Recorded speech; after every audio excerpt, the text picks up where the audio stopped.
Hinahangad nating mga anak ng Diyos na magkaroon tayo ng spiritual growth. It is very natural, normal, in fact it is desirable that Christians long for spiritual victory. We like to have peace, fruitfulness, in fact we like to have heaven on earth. Ano po ang daan patungo rito para magkakaroon tayo ng tinatawag na heaven on earth? Bliss, happiness, joy. Ang atin pong pag-aaral ngayon ay tungkol sa pangongopya na pinakamagandang paraan so that we may have spiritual power. We're going to discuss the power in imitation. Ang kapangyarihan na matatagpuan sa pagkopya. Aming Diyos, nawa kayo po ang maging tagapagsalita namin. We praise you, we thank you, O God, who created the heaven and the earth. We thank you for who you are in our lives. Our Creator, our Sustainer, the supplier of all our needs. We thank you for who you are, O God. Now may you touch our hearts. May you give us wisdom and may you speak to us. Ituro mo sa amin, Panginoon, yung mabisa, makapangyarihang daan para kami mapalapit lalo sa inyo at magkaroon ng kapangyarihan sa aming buhay espiritual. We commit this time to you, Father, that you may be our speaker. Lead us unto greater godliness. Continue to satisfy the longings of our hearts for you. And we pray, Father, that you may move powerfully in our midst, that you may heal our infirmities, especially our spiritual illnesses. Lead us, teach us, may you be the speaker. Protect us from all work of evil men and evil spirits. We place ourselves, O God, under your power, under your kingship. Move in our midst, preside over this activity, use your servant only as your footstool. We ask you, Father, in the name of Jesus our Lord. Amen. The power in imitation. Hindi po lahat ng imitation ay masama. Sa katunayan, yung masama at pangit na imitation is only because it has a wrong motive or you're imitating a wrong subject. Let's take a look at imitation in creation. Ang buong sangnilikha ay imitasyon. First of all, man is an imitation of God. Genesis 1:26, then God said, "Let us make man in our image, in our likeness." In Genesis 1:27, so God created man in his own image. In the image of God he created him, male and female, he created them. So man is an imitation of God. And when we say man, we mean humanity, including men and women. The earth is an imitation of heaven in terms of order, beauty, splendor, and majesty. Isaiah 66:1, this is what the Lord says, "Heaven is my throne, and the earth is my footstool." Kung atin pong susuriin yung mga trono ng hari at yung tungtungan ng paa nila, yun ay magkaterno. Yun ay magkamukha ng material, magkamukha ng disenyo. Parang yung mga kama din na mayroong mga kasamang muebles, katerno yon, kamukha. That's why if the Bible says that the earth is the footstool of the Lord and the heaven is His throne, it follows that the earth is like heaven. Meron silang pagkakamukha in configuration, in beauty, in splendor, in majesty, in orderliness. Psalm 27 verse 4, "One thing I ask of the Lord, this is what I seek, that I may dwell in the house of the Lord all the days of my life, to gaze upon the beauty of the Lord and to seek Him in His temple." Bakit napakarami pong kabusisian ang ginagawa, lalong-lalo ng mga ancient civilizations sa paggawa ng temples? Because ancient temples are believed to be imitations of heavenly configurations, of heavenly arrangements. In fact, God made specifications concerning the temple. The construction, for instance, of the tabernacle is in Exodus 25-27. Yung paano gagawin yon? The construction of the temple was given by God in 1 Kings 5-7. Chapters of the Bible dedicated to the very detailed instruction of God of how the temple would be laid out, how it would be built, because the ancients believed that the temples they were making were replicas of the configurations of heavenly realms. The human body is an imitation of the earth. Pareho lang yan na 70% water, composed of minerals, chemicals, charged with electricity and energy, unified and alive. Lahat po na makikita nyo sa inyong katawan ay nasa lupa at ang mga nasa lupa ay nasa ating katawan. Pag binasa nyo po yung mga specifications na laman ng mga bitamina, mga food supplement, makikita nyo doon zinc, magnesium, iron, yung nakikita nyo sa lupa. Sapagkat tayo gawa sa lupa. The human body is an imitation of the earth. And the human soul is an imitation of the image of God. That's why in the human body, creation and creator are joined together. The earth and the Spirit of God are put together. Genesis 2:7. The Lord formed the man from the dust of the ground and breathed into his nostrils the breath of life, and the man became a living being. So, kumimpal ng lupa ang Diyos mula sa lupa at hiningahan naman niya ng kanyang espiritu at ito ay naging tao. Kaya doon sa tao, nandoon ang wangis ng Diyos at ang wangis ng daigdig ng lupa. Therefore, human life, and that's why human life and the human body is sacred. Banal ang katawan ng tao at ang buhay ng isang nilalang na tao, sapagkat nasa kanya yung kakanyahan at katangian ng Diyos at katangian ng nilikha ng Diyos ang sanlibutan. 1 Corinthians 6:19, don't you know that your body is a temple of the Holy Spirit who is in you, whom you have received from God? You are not your own. You were bought at a price, so glorify God in your bodies. The human body is also an imitation of God's temple, which in turn is an imitation of heaven. 1 Corinthians 3:17, God's temple is sacred, and you are that temple. Ang linaw-linaw. Banal ang templo ng Diyos at ikaw ang templo na yan. So the human body is a microcosm of the earth. Kung yun pong maliit nating cell at yung ating genes, nandun yung ating buong pagkatao sa kaprasong yon, sa tao naman ay nandun ang buong mundo. Pag pinaliit nyo yung buong planeta, para siyang yung tao, nasa kanya lahat yon, yung mga katangian na yon. Meron din siyang electricity, kaya kung siyo, pag nagpapatest kayo sa mga laboratory, tinetest din yung electricity sa inyong body, tinetest yung energy, tinetest yung salt content, tinetest yung mineral content, yun na yun. Therefore, when the earth gets polluted, so does the human body. Nagkakasagutan yan kasi one reflects the other. So we see here that we're surrounded by imitations. Now what about imitation in spirituality and godliness? Ano po bang ibig sabihin ng spirituality? Spirituality and godliness is nothing but God-likeness. Pag sinabi mo ang isang tao ay spiritual, sinabi mo siya ay godly, ibig sabihin kamukha siya ng Diyos.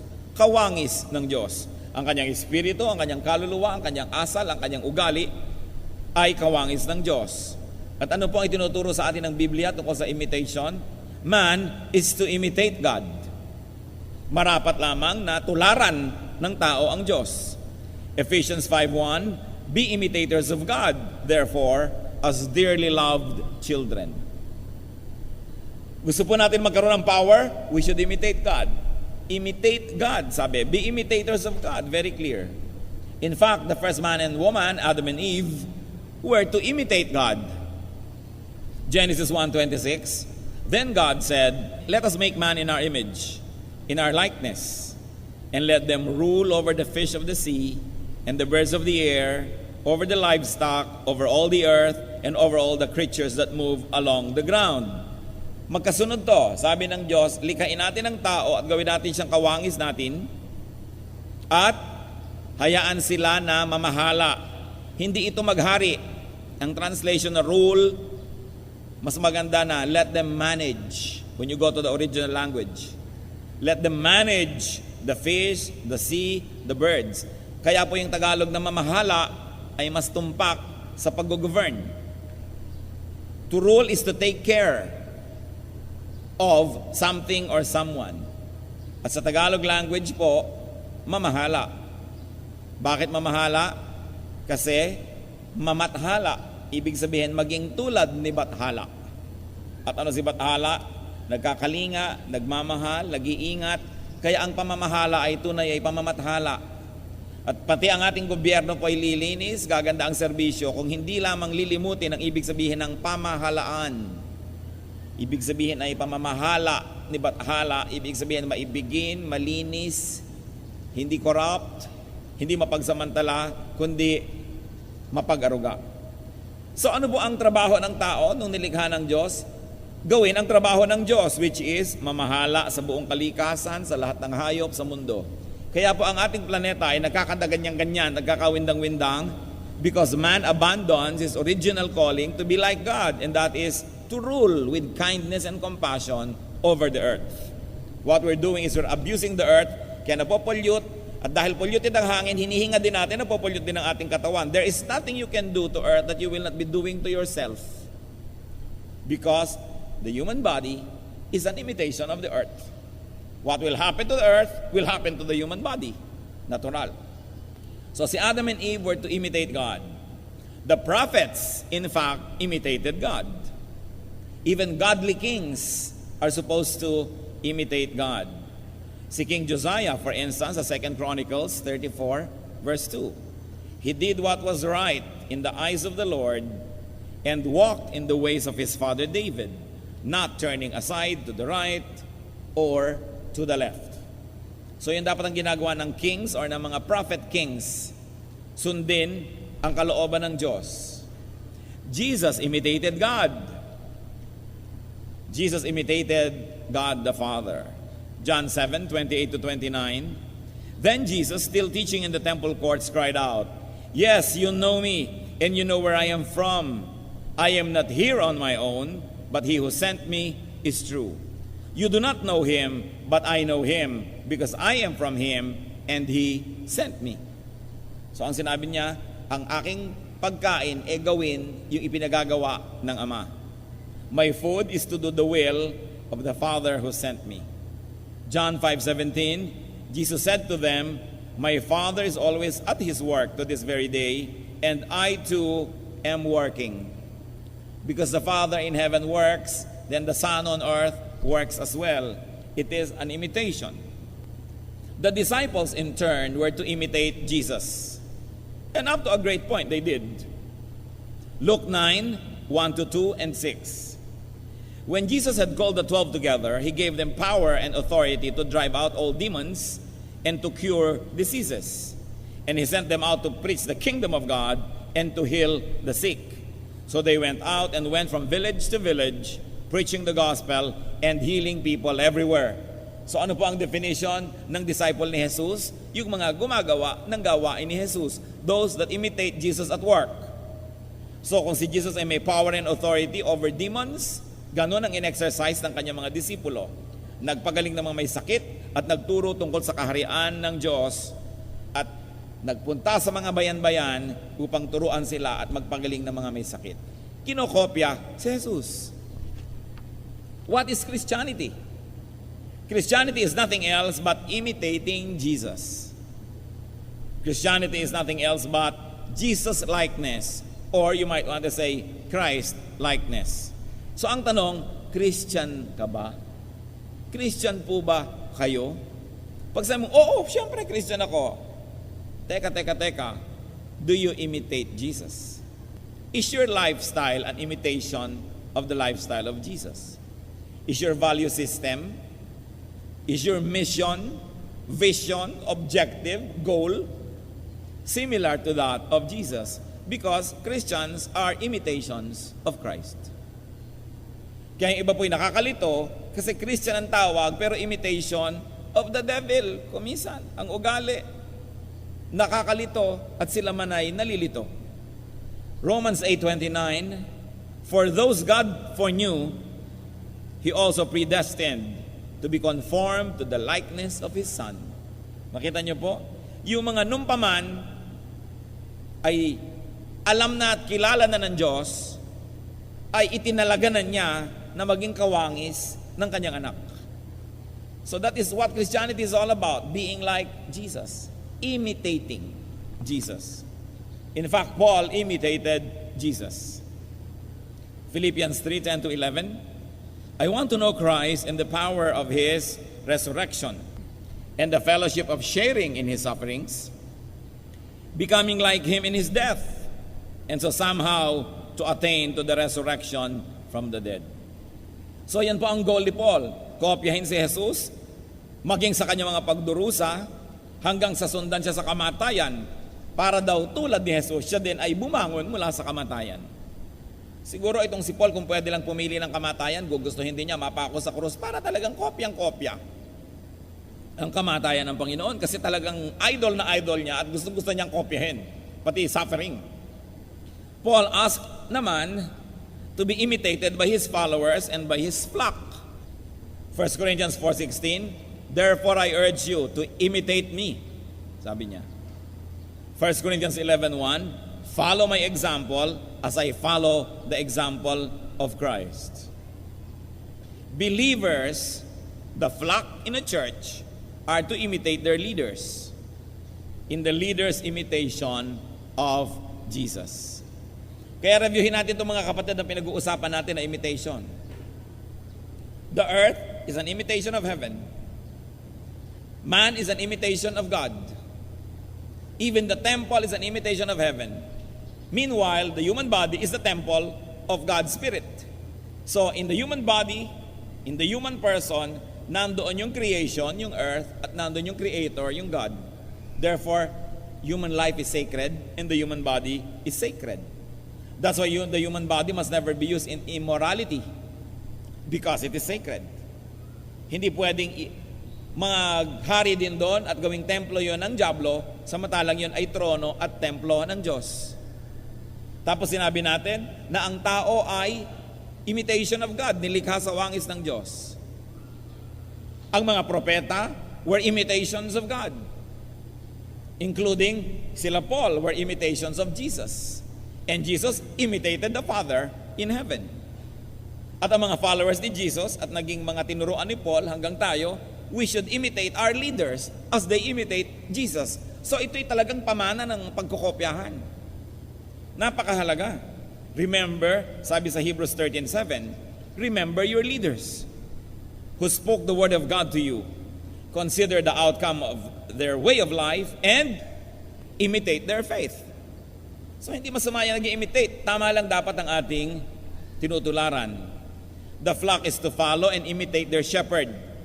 Kaya naman, sa overzealousness ng mga tao na i-apply yun, sabi sa 1 Corinthians 1:12, one of you says, I follow Paul, another I follow Apollos, another I follow Cephas. Kasi yun ang mga nagdala sa kanila sa Panginoon at mga leader nila, sinusunod nila. Dahil dyan, leaders are to live as models. Dahil malaki ang pananagutan, dahil kokopyahin sila dapat ng mga sumusunod sa kanila. Titus 2:7, in everything, set them an example by doing what is good. In your teaching, show integrity, seriousness, and soundness of speech that cannot be condemned. Yan tuloy ang bilin sa mga leader. If you would take a look at an anatomy of church divisions, pagka po pinag-aralan nyo yung mga churches sa paligid-ligid na nagkakaroon ng mga divisions, it is caused by some ambitious, some self-centered, and even materialistic minor leaders who tend to envy and imitate their leaders' fruitful harvesting, not imitating their toilsome planting. Kaya nagkakaroon ng marami mga division kumisan. Nakikita ng mga secondary, tertiary leaders, siguro na yung top leader nila maraming nagmamahal, maraming nagre-regalo, maraming nagbibigay, naiinggit sila kumisan. So kokopyahin nila ngayon yun. Ang gusto lang nilang kopyahin yung pamimitas ng mga bunga, hindi nila kinokopya yung napakahabang panahon na pagtatanim, kaya may pinipitas ngayon. Kaya nagkakagulo at nagkakaaway-away. Kahit kailan po't may inggitan, ibig sabihin, gusto nyo lang kopyahin yung pamimitas ng kapwa, pero hindi nyo naman kinopya yung kanyang pagtatanim. Kung kokopyahin yung pamimitas, balikan ng kasaysayan, at kopyahin din yung pagtatanim, pag-aararo, pag-aaruga, at nang may mapitas, para ang lahat ay nasa lugar. Because of such misplaced envy, sa bagay, wala namang kahit kailang correctly placed envy, there will be rebellion and separation. Why? Because there is a wrong choice of imitation. Nag-imitate nga, mali ang inimitate. Mali ang kinopya. Jeremiah 17:10 to 11. I, the Lord, search the heart and examine the mind to reward a man according to his conduct, according to what his deeds deserve. Like a partridge that hatches eggs it did not lay, is the man who gains riches by unjust means. Meron po kasing isang uri ng ibon, itong partridge, kahit hindi niya itlog, ay kanyang nililimliman. At sabi, ganyan daw yung mga tao na gustong umani ng di nila itinanim.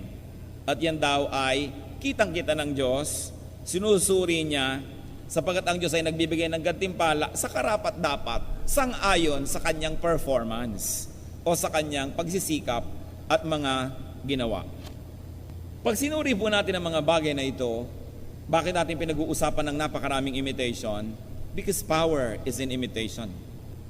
It is in the imitation of God and godly men and women. Meanwhile, false and evil power also comes from imitation. It comes from imitation of Satan and from imitation of evil men and women. The earth was created in the image of heaven. Man was created in the image of God. So, there will be heaven on earth when man on earth imitates and lives in obedience to God in heaven. May langit, may lupa. Papaano magkakaroon ng langit sa lupa kung ang mga tagalupa ay mamumuhay ayon sa pagsunod sa halimbawa at utos noong nasa langit? Pag ang mga nasa lupa ay namuhay ayon sa kalooban ng nasa langit, ang langit ay bababa sa lupa. That it can happen in the hearts of people that heaven is in their hearts. Matthew 6:10, nung nagturo ang Panginoon ng panalangin, your will be done on earth as it is in heaven. When the will of God in heaven is done by people on earth, the rule of God in heaven will extend to earth, then heaven will come down to earth. Hindi po yung inaantay natin na langit na bababa kasama ng mga ulap, na ang mga architecture ay Greek architecture. Hindi ko alam kung bakit laging ang image ng langit ay Greek architecture. Pag idinodrawing ng mga tao ang langit, laging Doric, Ionic o Corinthian yung mga poste, no? At Greek na Greek ang mga building. Hindi ko alam kung bakit langit is Greece. Anyway, tigilan po natin muna ng kaiisip yung langit na bababa sa lupa na literal. Sapagkat ang laman ng katuruan talaga ng Panginoong Hesus ay yung langit na bumababa sa lupa sa pamamagitan ng puso. Na pag ang tao ay nagsuko ng kanyang kalooban sa Diyos at pinagharian ang kanyang puso ng Diyos at pinaghari niya ang Diyos sa kanyang puso, iyon ang langit. Then, there will be heaven on earth. Kaya yung iba, sobrang kahihintay nung darating pang langit, hindi nila alam na hindi pwede mangyari yung physical na pagdating ng langit na hindi muna nauuna yung spiritual na pagdating nito. No man's will apart from God will flourish. Bakit po magulo ang mundo? Sapagkat ang sinusunod ng tao ay yung kalooban ni Satanas at hindi yung kalooban ng Diyos na nasa langit. Kaya ang lupa, imbes na maging malalangit, ay nagiging mala-impyerno. Kasi nga naman, mala-impyerno ang kanilang bahay. Aalis lang ako sa impyernong bahay na ito. Nadidinig mo yan sa mga magugulo. Ang impyernong pabrikang ito, ang impyernong opisinang ito. Bakit? Nandun ba si Satanas at kumukulo-kulo? No. But because he reigns in people's hearts, may impyerno na. So baligtarin lang po natin mga kapatid, paghariin ng Diyos sa ating puso, may langit na. Hindi ganun kalayo ang langit. Heaven is as near as you are willing to obey the will of God who is in heaven. That's why Jesus, in His supreme example of following and imitating God, kahit saan ay ayaw niyang mapako sa krus, sino nga ba naman ang may gustong mapako dyan? Sabi niya, kung pwede sana, Father, let this cup pass. Palampasin mo na, wag na sana. Panalangin niya yon. Pero sabi niya sa Luke 22:42, Father, if you are willing, take this cup from me. Yet, not my will, but yours be done. Hindi naman laging madali sa atin na paghariin ng Diyos sa ating buhay kasi kung minsan inconvenient Kung minsan mas pleasurable na si Satan muna ang paghariin. Pero yung example na ito ni Jesus, kung maaari po sana ako lang ang masusunod, ay ayaw ko nito, pero sabi ko lang naman yun at kung pwede lang. Pero at the end of the day, let your will be done. At dahil doon nakapaghari ang Diyos sa lupa, dahil iginawa siya ng trono sa puso ng mananampalataya at ng sumusunod. Kaya naman ang sabi ng 1 John 5:14, if we ask anything according to His will, He hears us. Kung yung paghahari ng Diyos sa langit ay hinihiling mong maghari dito sa lupa, ba't hindi ka niya didinggin? Kaya ang panalangin ay, Lord, ito pong gusto ko, nawa ito rin ang gusto nyo. At kung hindi itong gusto nyo, baka lang naman po makalusot. Pero kung hindi talaga itong gusto nyo, di huwag po at yung gusto nyo ang masunod. Dapat ganun ang prayer. Kaya napakahalaga po sa tao, alam niya ang kalooban ng Diyos, pinag-aaralan niya ang Biblia, kilala niya ang Diyos, parang hinihingi na lang niya yung talagang nasa kalooban ng Diyos. Hindi na siya nagsasayang ng mga dasal na pagsalungat sa kalooban ng Diyos. Diyos ko po, huwag sanang madiscover ng asawa ko na meron akong kulasisi. Sa palagay niyo, makikipagkutsabaan ng Diyos sa panalangin niyo na yun kahit pa kayo mag-fast. Hindi yun ang kanyang kalooban. Kaya napakahalaga to know God's will. And if prayer is an imitation of God's will, then prayer works. Then and only then does prayer work, when it is an imitation of God's will. As above, so below. Mangyari nawa dito sa lupa ang kalooban mo sa langit. Thy will be done on earth as it is in heaven. Sapagkat ang kalooban ng Diyos, ang langit at lupa ay maging pareho ng pamahalaan, maging pareho ng estilo, maging pareho ng pamumuhay. Kaya nun ang Diyos naman ay naglalakad sa Garden of Eden, alam nyo yon? Kasalamuha siya ni Adan at ni Eva, sapagkat noon ang lupa at ang langit ay iisa ang pamahalaan. So bumababa siya, umaakyat, nandyan siya, ka-fellowship. Katulad doon sa Jacob's ladder, na nakita ni Jacob na may parang hagdanan, mistulang hagdanan, na inaakyatan at binababaan ng mga anghel, akyat manaog. Dapat sana ganun kadali ang communication ng langit at ng lupa. Pero nung ang mga tagalupa ay gumawa ng trono para kay Satanas at iniluklok siya doon, wala ngayong trono ang Diyos, ba't siya bababa?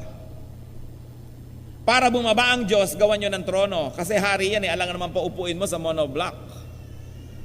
Alangan naman paupuin mo sa sahig. King. So you should make a throne, and once you make a throne for God, God descends and sits on it and blesses everybody who made the throne. Paano tayo gumagawa ng trono? Sa ating mga awit. Alam niyo po ba, pag umaawit tayo sa Diyos, nagtutulong-tulong tayong gumawa ng trono niya, a spiritual throne, at He sits on it and blesses people. Kaya yung mga tunay na umaawit from the heart, pag uwi niya, sabi, bless na bless ako, sa awitan pa lang. Because we make a throne for God when we sing to Him. We make a throne to God when we bring offerings to Him. We make a throne for God when we praise Him, no? With our lifestyle and with our words. And we make a throne for God when we obey Him. So when the throne is there, God descends and rules over your life. Paano? Di may heaven ka na. Pero Lord, Tuesday po ngayon, color coding ang throne, si Satan po ngayon dyan, urong-urong muna kayo. Sunday morning, panahon to para sa Diyos, Satan, mayan tayo magkitang gabi. O kaya magsalo na po kayong dalawa dyan muna, no? Dahil nalilito ako Di ba ang ginagawa ng tao pag nalilito, magkakalong si Satan at ang Diyos doon sa trono, pinagpipilit niya, siksikin pareho sa iisang trono? Pagka may isang trono, dapat isa lang nakaupo. Kaya may mga bahay na magulo kasi nag-aagawan ang mother at daughter-in-law kung sino ang reyna ng bahay. Isang trono, dalawang reyna, magulo yan.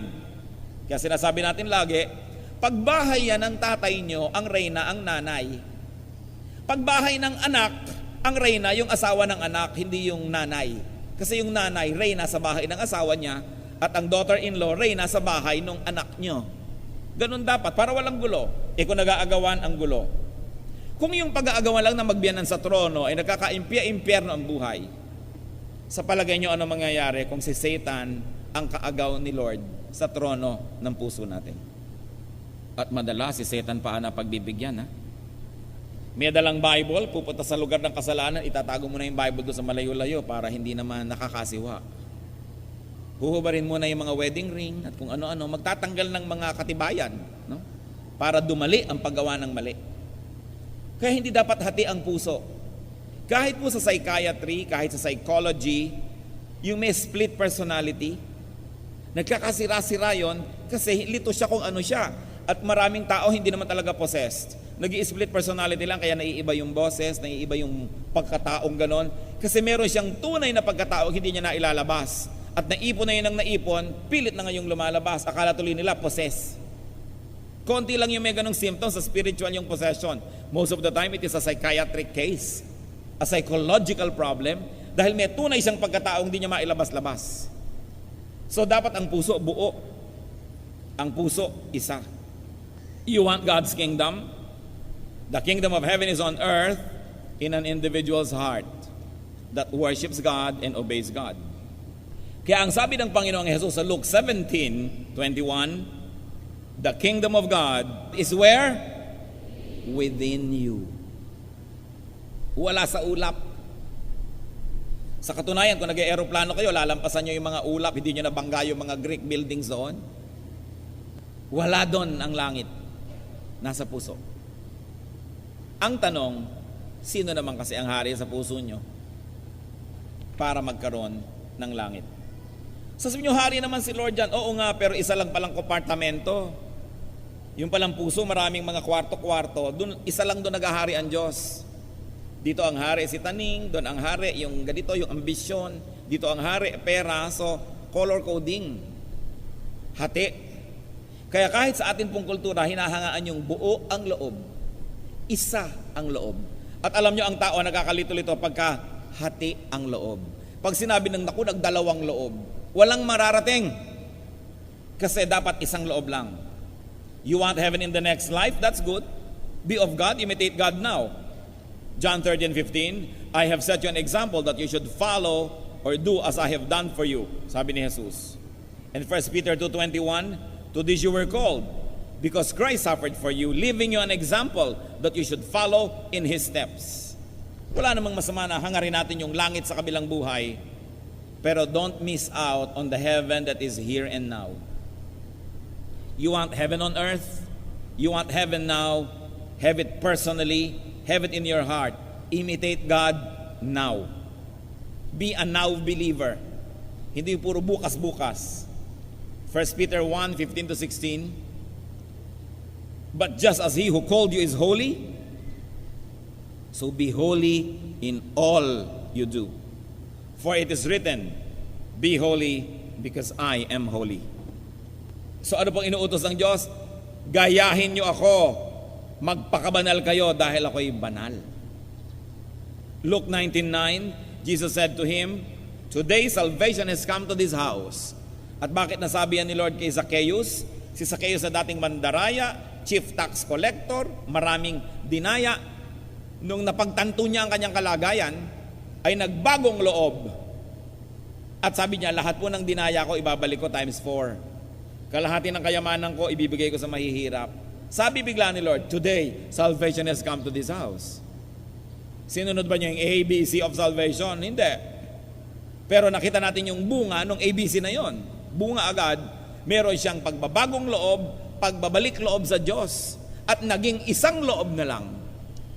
Dahil sigurado naman, kahit nung gumagawa siya ng mali, nagdadalawang loob din yun, mali yata ang ginagawa ko, magdodonate na lang ako para pampagaan ng konsyensya.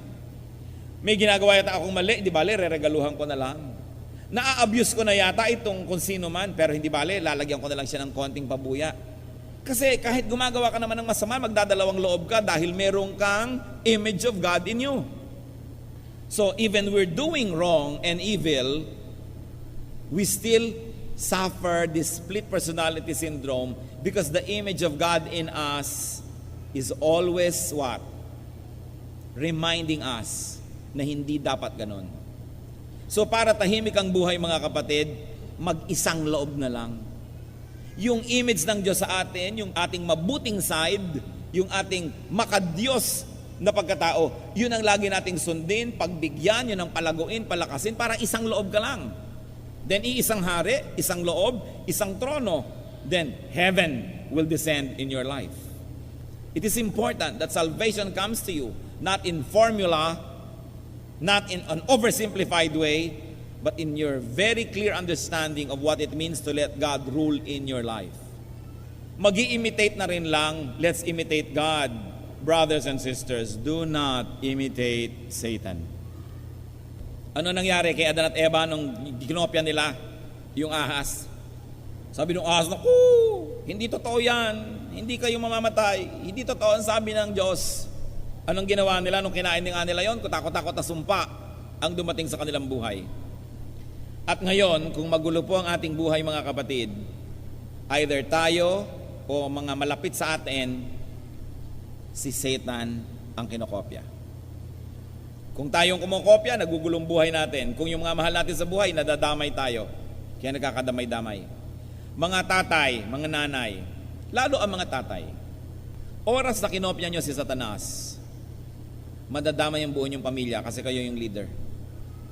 Ganon din naman yung mga nanay, pati nga mga anak Pag sumunod sa kagustuhan ni Satanas o nag-premarital sex, nag-drugs, nag-ganito, damay ang buong pamilya. Hindi naman nila masosolo yung problema na yun Kaya malaki po ang pananagutan natin sa isa't isa.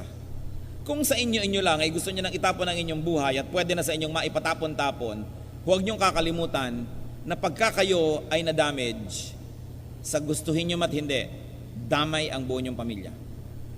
Kaya dapat meron tayong pananagutan sa isa't isa. Na kung ako lang hindi na baling ma-damage, pero naku, madadamage din ng iba. Nakita nyo si Adam and Eve nung na-damage? Pati earth, naisumpa, o wala nang lalabas yung mga bunga-bunga na libre, ha? Sabi, magbubungkal kayo at may mga tinik-tinik pang kasama yan. Didiligin nyo ng pawis ang lupa para lumabas ang mga bunga na kailangan nyo. Nadamay pati earth. Nadamay ang lahat. Pero pag tayo po nagbabalik loob sa Diyos, sumusunod sa Diyos, kasali rin ang mga yan sa ating paligid sa matatapunan ng grasya. Deuteronomy 18:9, kabilin-bilin na ng Diyos sa kanyang mga anak, when you enter the land the Lord your God is giving you, do not learn to imitate the detestable ways of the nations there. Saan man kayo dumako at mapadpad, huwag na huwag ninyong kokopyahin ang mga taong hindi makadiyos. Yun ang sabi sa kanila. So mapunta ka man sa isang opisina, sa isang pabrika, sa isang barangay, sa isang lugar, kung hindi makadiyos ang pamamaraan doon, huwag kang makikiayon at huwag kang sasali. 3 John 1:11, dear friend, do not imitate what is evil, but what is good. Kokopya ka na rin lang, ang kopyahin mo na yung tama at yung makadiyos. Imitation of Satan equals hell on earth. Romans 2:8-9, but for those who are self-seeking and who reject the truth and follow evil, there will be wrath and anger. There will be trouble and distress for every human being who does evil.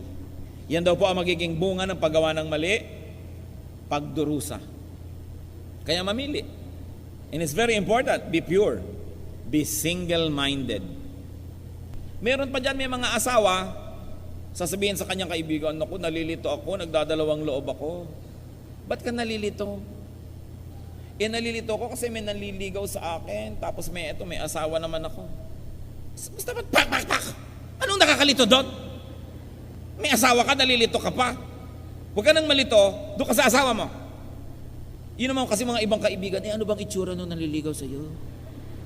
Ganito. Ay, nakakalito nga. Susulsulan pa. Yung mga iba, mandaraya o hindi, nalilito. Anong nakakalito doon? Anak ng Diyos, dapat ka bang malito doon? Anong nakakalito? Hindi yun nakakalito. Nililito lang natin ang sarili natin dahil gusto natin gawin yung mali. Kaya yung mga nagkakamali-mali, yung mga mali-mali, alam nyo, hindi yun talaga mali-mali. Nang lilito lang yon dahil may ikinukubling kamalian. Kaya yung mga mabilis magsalita, yung mga, naku, ano kami? Hindi mo alam na utangan ka na nun. Dahil nilito ka. May iyak-iyak, may drama-drama. Tatandaan nyo yung maraming mga palamuti ang dating, may deception yan. Because they like to hide the truth. Kaya mga sobrang mga maiingay, ang lalakas tumawa, may ikinukublihan. Kaya mag-ingat-ingat kayo sa ganyang mga tao. Anong nakakalito? Anak ka ng Diyos, pipili ka sa mabutit sa masama, anong nakakalito doon? 1 Timothy 5:22, keep yourself pure. 2 Corinthians 13:11, be of one mind. Kaya mga kaibigan, meron kayong mga friends, nagpapapayo, huwag na kayong sumali sa kalituhan nila. Diretsuhin nyo. Kumare, walang nakakalito dyan. Asawa mo o si kumpare mo, anong nakakalito? Tumahimik ka. Hindi nakakalito yan. What is good? It is imitation of God. That is what is good. And what is bad? It is nothing but imitation of Satan. Huwag paghaluin yan. Ano kaya sa iniisip ng Diyos, sa ginagawa ng Diyos, sa gusto ng Diyos, ang ngayon ay dapat nating kopyahin? Panapanahon yan eh. Meron kang dapat kopyahin kasi itong kailangan mo ngayon. Sa panahon ito, mga kapatid, ano po kaya ang marapat nating kopyahin, tularan sa kalooban ng Diyos? Pag-aralan natin yan. Because power is in imitation. Nasa pangongopya ang tunay na kapangyarihan. Do not aspire to be original. Wala nang original. Anong sabi ng Ecclesiastes 1:9 si Solomon? What has been will be again. What has been done will be done again. There is nothing new under the sun. So wag na kayo maging original. Huli na tayo.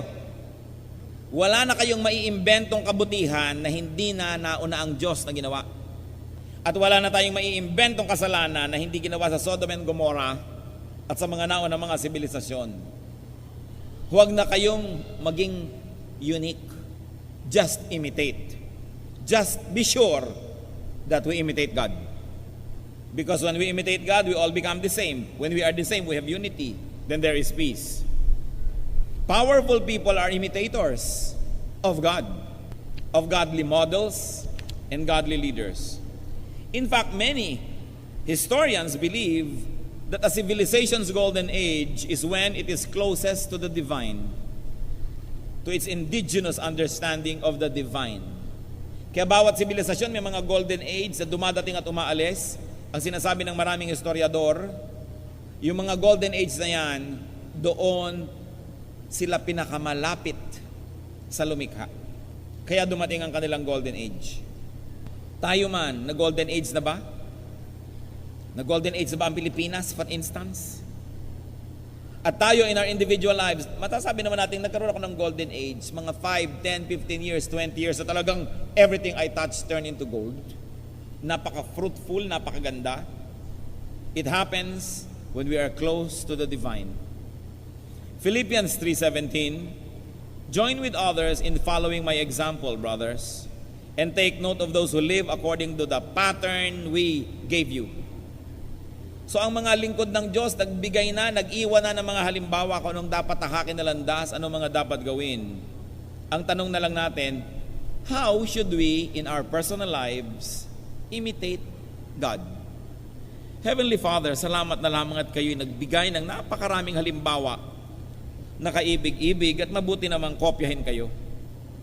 Tularan kayo. Suriin mo kami, Panginoon, kung ano ngayong bahagi ng pagkatao namin ang nakasunod kay Satan at hindi sa inyo. Ibukas niyo po ang aming mata na makita namin kung anong bahagi ng aming pamumuhay, mga pangarap at hikain ang hindi naman makadiyos at makasatan pala. Sa aming language, lifestyle, alin ang makadiyos at hindi. Ituro mo sa amin ngayon, Panginoon, sa panahong ito, kung ano po sa inyong mga katangian ang marapat at napapanahon naming tularan. Turuan mo kami, Panginoon, na pahalagahan yung iniwang halimbawa ni Jesus, ng mga propeta, ng mga nauna ng babae at lalaking kakaiba't bukod tangi ang naging pagsunod sa inyong halimbawa. Suriin din namin, Panginoon, kung sino ang mga idol at model namin, na huwag lang kami magkasyang mangopya ng mga fashion, hairstyle, mangopya ng mga itsura ng bahay, kundi ang kopyahin namin, Panginoon, yung kalooban ng mga makadiyos na tao. Yung kalooban nyo mismo. Suriin nyo nga po kami, Panginoon, dahil gusto namin yung power in imitation. Gusto namin tahakin yung landas na dinaanan nyo, dinaanan ng inyong mga propeta, kaysa umimbento pa kami ng ibang landas na kung saan-saan lang naman napapapunta. Babalik at babalik din kami dahil mali, nasayang pa ang panahon, nasaktan pa kami. Teach us, O God, to follow your supreme example. so we can be imitators of you. Magbulay-bulay tayo mga kapatid, mahalaga na gawin natin ito. Suriin ang mga bahagi ng pagkatao at ating pamumuhay na nakasunod kay Satanas. Talikuran, wala nang lito-lito pa. Magpasya kayo ngayon din na talikuran yan. Walang mangyayari na makipagtunggali sa Diyos. Masasaktan lang tayo, mahihirapan, susuko din naman dahil hindi tayo mananalo kahit kailan pag nilalabanan natin ang Diyos. Sumuko agad. Siyasatin din natin ang maganda na nating ginagawa sa buhay, kung saan ang Diyos na ang ating tinutularan, at ituloy pa natin yun at lalo pang pagandahin. Meanwhile, let us be silent, magmuni-muni, pag-isipan, ano ang dapat kong tularan sa Diyos na alam ko namang dapat kong gawin, hindi ko pa ginagawa. Makipagtuos tayo sa Diyos, humingi ng habag at kapangyarihan. Be alone with God and let God speak to us, and may God bless and empower us.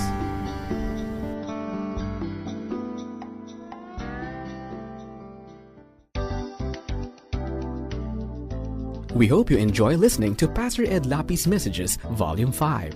Pastor Ed Lapi's messages are available in 15 different volumes. If you want to explore additional titles, log on to csm-publishing.com. CSM Audiobook. Hear the truth while on the move.